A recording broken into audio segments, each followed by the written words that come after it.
Welcome to the new For Purpose CEO podcast. I'm Michelle. I am Danielle, and we are here to talk about being a CEO in the for-purpose sector.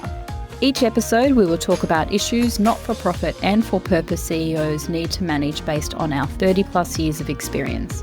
It will be an honest discussion of the highs and the lows, helping you tackle the unique challenges of running a NFP. Leading can be challenging and sometimes lonely. We get it. Join us and our guests weekly for an honest discussion about running a for-purpose organisation. We will be sharing practical tips, shared experiences and real-world stories to help you tackle the unique challenges of running a for-purpose organisation.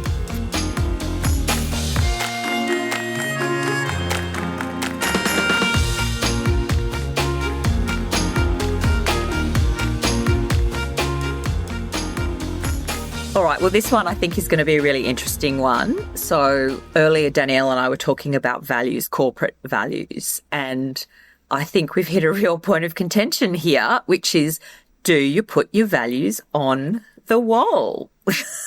And I will, with passion, say absolutely not. But Michelle, I believe you got a different view, yes? Oh my God, I say yes. Yes, absolutely. No. I think it looks bad. It gives a wrong impression. Look, wrong impression of what? Like, I was about to say, you explain to me why you love it. Well, okay, I guess there's a sort of a slightly nuanced answer, which is if your values are good, as in if they are reflective of your organisation and your culture, and they have to be also a little bit unique to you, as in you should look at them and go, yes, that feels like us. Yes, that's very much us. Then I love seeing that up on the wall, and I'll go into why. But, you know, if your values are generic, like, I don't know, excellence and innovation and transparency, which, you know, I don't know, who are you? Like, you could be a big corporate, you could be a mining company, you could be, you know, a service deliverer. I have no idea who you are.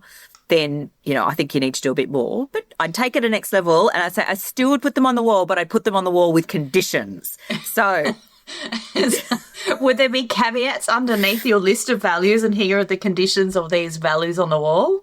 I don't think it's about the conditions of the values on the wall, but I think it's more, what do we mean by this value? Like, what do we mean? So I don't know, then if you need to explain it, is that good or bad? But I mean, look, I am fascinated to know why you should not put your values on the wall, because I will always say that it's good to put your values on the wall, but it's going to be good with some thinking and reasoning behind it. Earlier, you were saying you think it's reflective of poor culture if your values are on the wall. If I walk into an organisation or a business or anything like that and I see that there are values on the wall in this really overt way, my immediate impression is, at some point in the recent history of this organisation, they've reflected on their organisation's culture and identified it's not great, and then they've gone through sort of this values development workshop, and then they've kind of splashed them on the wall. And then most likely that's all they've done. So I am a little bit sceptical, because for me, it is about the right values and the right words that are contextual to your organisation and contextual to the culture, and that culture is aligned with the purpose and the vision of the organisation. But I want to see those values embedded. I want to see it embedded in the behaviour, embedded in the policy, the workflows, the systems, the structures. I want to see it all there. I almost want it to be so invisible that it's just happening all the time without people having to think about it. But I agree that the values should be reflected in the behaviours. And I think one of the best exercises I ever do with values is ask the so what, right? But also, just back to your story, if someone comes in and says, okay, we've just done a whole value exercise, we had some, you know, real culture issues, and we've done this value exercise, and this is who we as an organisation want to be, these are what the values we think should reflect our culture, I'm okay with that. Like, I'm okay with people going, we have a problem and we're going to fix it. Oh, absolutely. I am too. Me saying that is not to say that you shouldn't be overt about if there are any cultural issues, but my concern is that I think people splash them on the wall, stick them on the wall, and then they set and forget. Yeah. Well, I think my thing is, I love seeing them on the wall, but I think it's more than just seeing them on the wall as a piece of art, right? Like they're not artwork.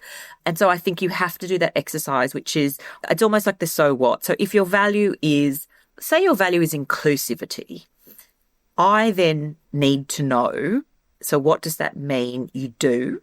And what does that mean you don't do? And I need to hear both, because I think when you actually talk about the behaviours and the culture and the way you treat people and the way things are done, and that then is, well, if our value is inclusivity and we live our values, then what are all the things we're actually not going to do? And what are all the things we're going to do? And I think that's how you then bring your values to life. I think even if you haven't had a culture issue, or if you are a new CEO and you've walked into an organisation and you see your values on the wall, or not in the wall, in the bottom drawer, maybe in, if you follow on from Danielle, you're going to see your values in the bottom drawer. But if you follow on from me, my values are not in the bottom drawer, you're definitely going to see. That was a bad choice of words. But if in my organisation, they're going to be on the wall. But I think it should be more about, okay, so given these values, then what? And I mean, I think absolutely they need to be lived and seen in the behaviours. I think the thing is, if you come in and you're a new CEO, there's 1,000 things you're going to do. And I suspect that I strongly advise, I should say, I should be more strong about this. I strongly advise changing the values is not the number one thing you do. I think it is about checking in as you check in with everything. Like check in about the culture, check in where you are at your strategic plan, check in on your reporting, check in your relationships. But are these values relevant? Are they actually lived? How do people refer to them? What do people do with them?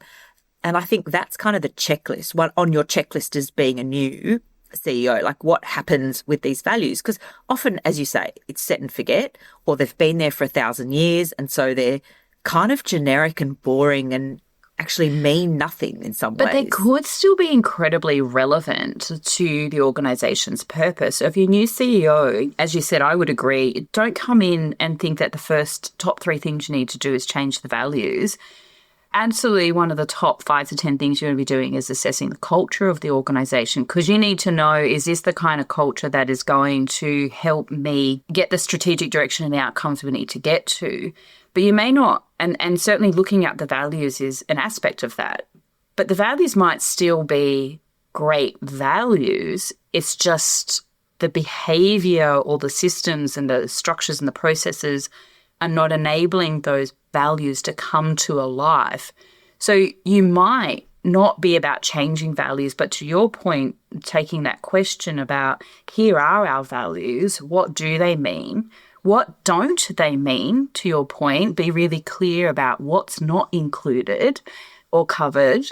I mean, I was working with one organisation, and I think one of the values was something around communication or transparency, and they had 3 bullet points, so therefore we do this, and 3 bullet points, so therefore we don't do this. And I loved it because it was written in really clear English, like really plain, really simple.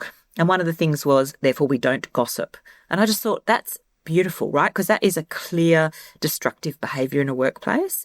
And to me, that wraps up so many things. I don't know whether I'd put don't gossip, but again, it might be that is an issue you really want to nail on the head. Hopefully not, because it's a little bit petty.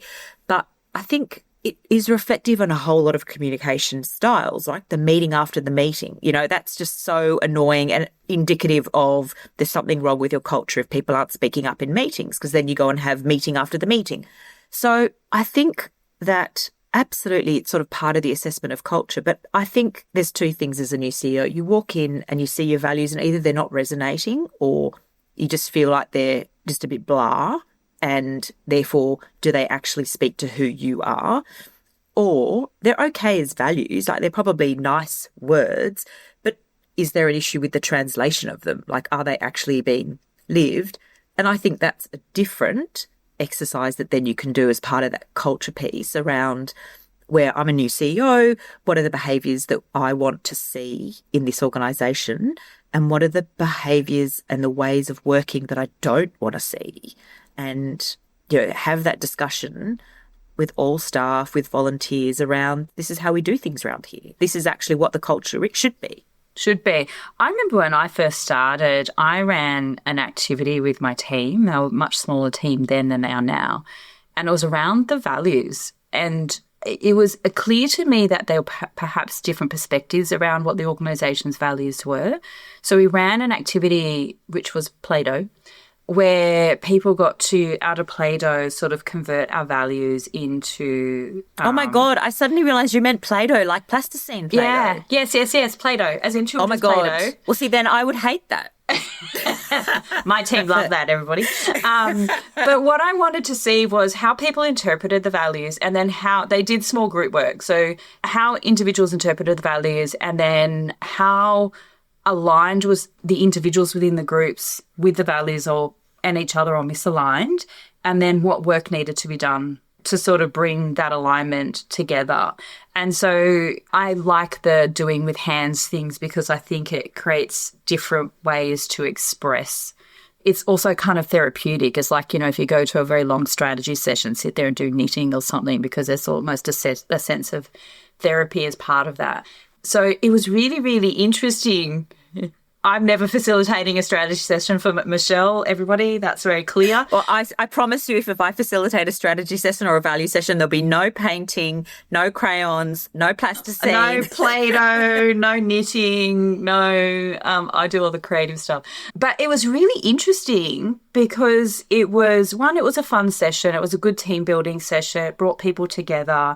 It got some people, as you showed, I don't want to do all that stuff. But once people got into it, they kind of had some fun with it. It kind of instilled a little bit of creativity in it as well.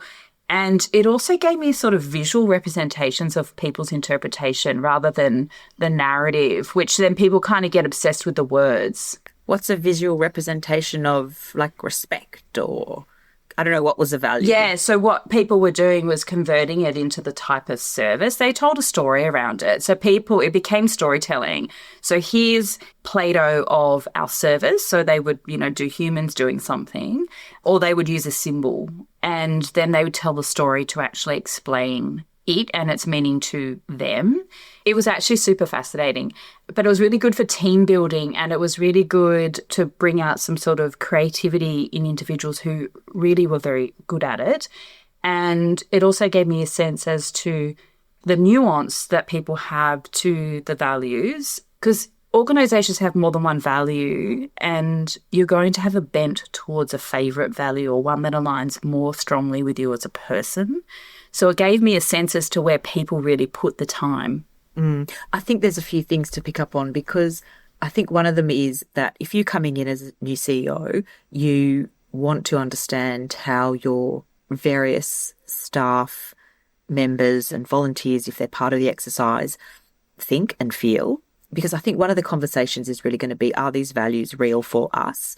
So I did an exercise recently with an organisation where they just thought the values were pretty generic, and they didn't actually specifically talk to the work that they did and the sort of people they are working there. So the work is pretty hard work, and they felt that it was really important to have values that reflected the work that they do and the sort of people that they are and hope to be, but also attract, right? Like if you're looking at joining an organisation, you do look at the values, and they should actually talk to the sort of the organisation. And we did an exercise as part of that value building exercise where we looked at a number of different organisations, so across the for-purpose sector, but also in the corporate sector, and looked at their values. And I would read out some of the values, and people would guess either what was the organisation or what sector were they in. And it is pretty disappointing that so many organisations have values which are really generic and they don't speak to them as an organisation. Now, some of them are generic, but they give you a real sense of the culture and the people. And it's very hard to have a value which tells you specifically we do this sort of work. But if it talks to the sort of culture and the sort of people that work there, I think that's really important. But I think one of the things was the aim for us was at this particular organisation was to end up with values that really resonated, that held the values that all people who work there hold as really fundamental. Like they're very, very fundamental to them. And so, yes, absolutely, some values might be more important to particular people or might speak more strongly to one or other. But the whole process was really to end up with a set of values that people could think, yes, this is us. This is actually us. And it's clear to us that this is the sort of work we do, people we are, people we want to be, people we attract. It was quite specific. And I think as an engagement exercise, actually as a staff engagement exercise, it was hugely successful. I mean, we didn't use crayons or paint, but we did have a huge lot of fun. I have to say, I did bring model aeroplanes in, so people did build some aeroplanes. But I think the thing is that, you know, if you think about it, if you're coming in as a new CEO, I think it's one of those things where it's one of the tools that you're going to use, right? Like, you're not going to come in and go, right, I'm going to rewrite these values unless people are telling you there's a problem. But, you know, it's a massive exercise. It involves the board. It involves the staff. It's a fantastic engagement exercise if it's done well and you have the capacity. I mean, I was brought in because the CEO just didn't have the capacity, but they wanted it to be done. And the board had also said they wanted it to be done. So I think we shouldn't underestimate, if you're a new CEO, that this is a big exercise. Like, it's a lot of work. It has to be done properly to get a good engagement out of it. And then absolutely one of the things we did as well was to explain the values. So if we say, for example, and this is not one of them, if we said collaboration, this means that we do X, Y, Z. And that took a lot of work, right? You know, drafting by committee, I say, you know, like lots of people have opinions and don't want that word. And is it collaborative or is it collaboration? Do we want nouns? Do we want adjectives? Like, what do we want? Do we want more than one word? Do we want a phrase? It is quite hard. But I was chatting with the CEO last week and they were like, it's just been an amazing engagement exercise. And we've now ended up with values that actually we think we're going to now use for the purpose of which they're meant to be there, right? Like, this is the behaviour, this is the way we do things, this is our policy, this is how we treat our clients, this is, you know, like, I think it's so useful.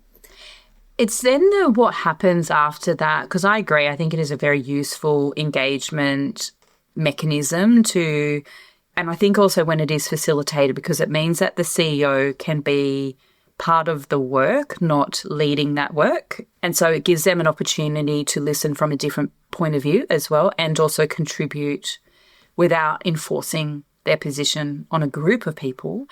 But it's also about the work that for me, it's about the work that comes after that.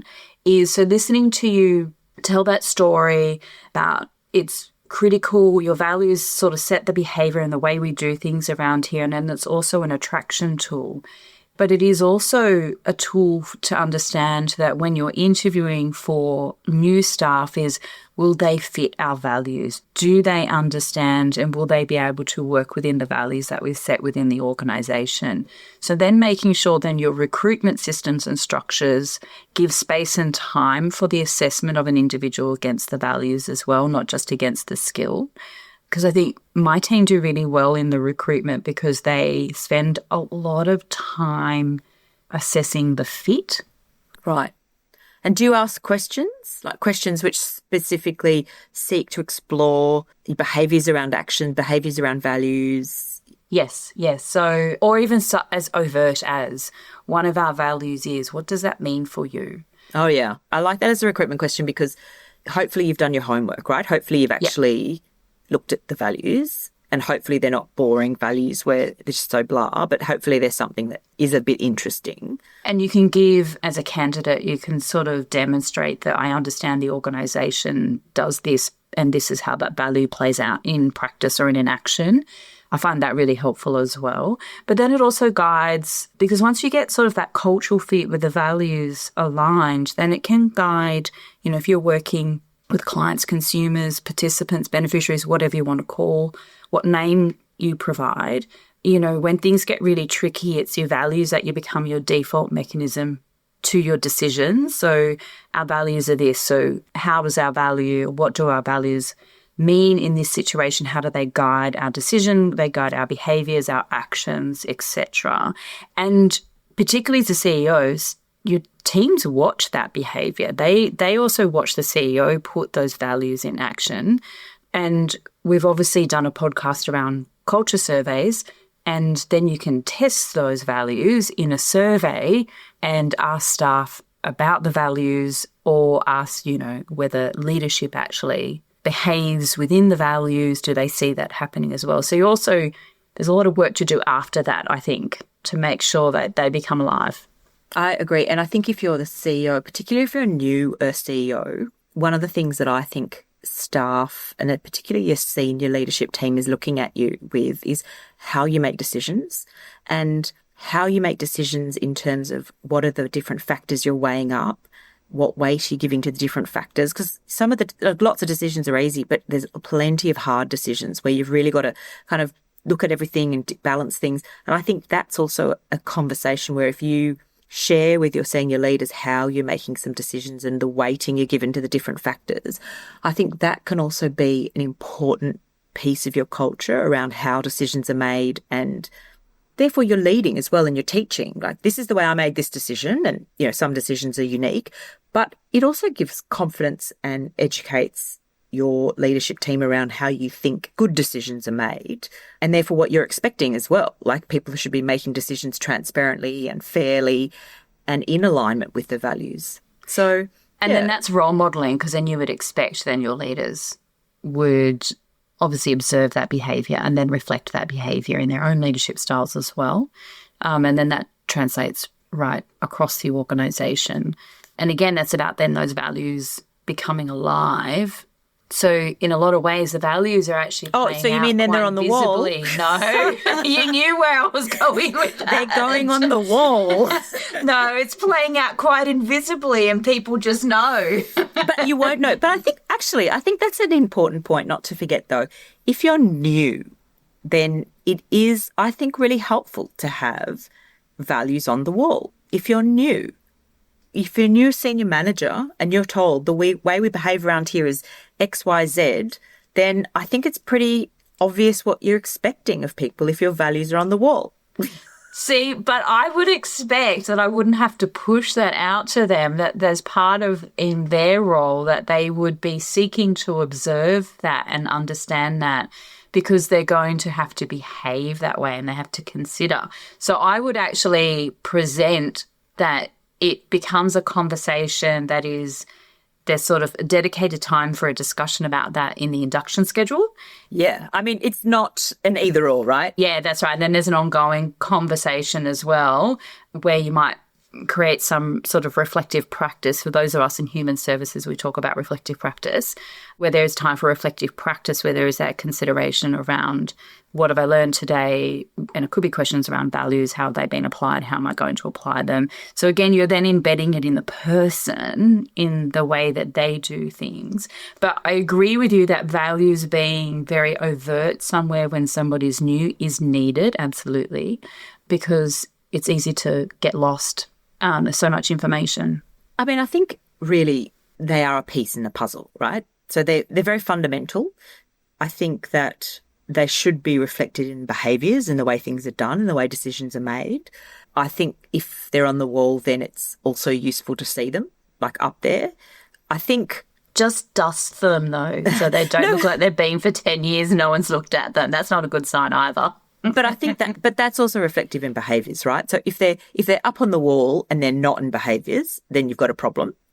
If they're up on the wall and no one actually knows what they mean and never talks about them, then you've got a problem. If they're not on the wall and you've got a great culture, then you're okay, right? I just think as well, though, if you are a new CEO, if you have any issues with culture, values are a tool to start a conversation around them. I'm a big proponent of having a culture based on values, and a very easy way to ensure that happens is to be able to reflect back to them and say, hold people to account. There they are on the wall. That behaviour is not aligned with them. And I think, again, if you're a new CEO, grab everything at your disposal, right? Like, use all the different things that you've got and test the culture, ask people how things are done, ask them whether they actually understand what the values are. Grab some Play-Doh. Maybe not that, but I do agree with you. It's like a doorway or an entryway to having a conversation about culture. There's an element of your own personal assessment of a culture as a CEO, but you're not assessing the organisation.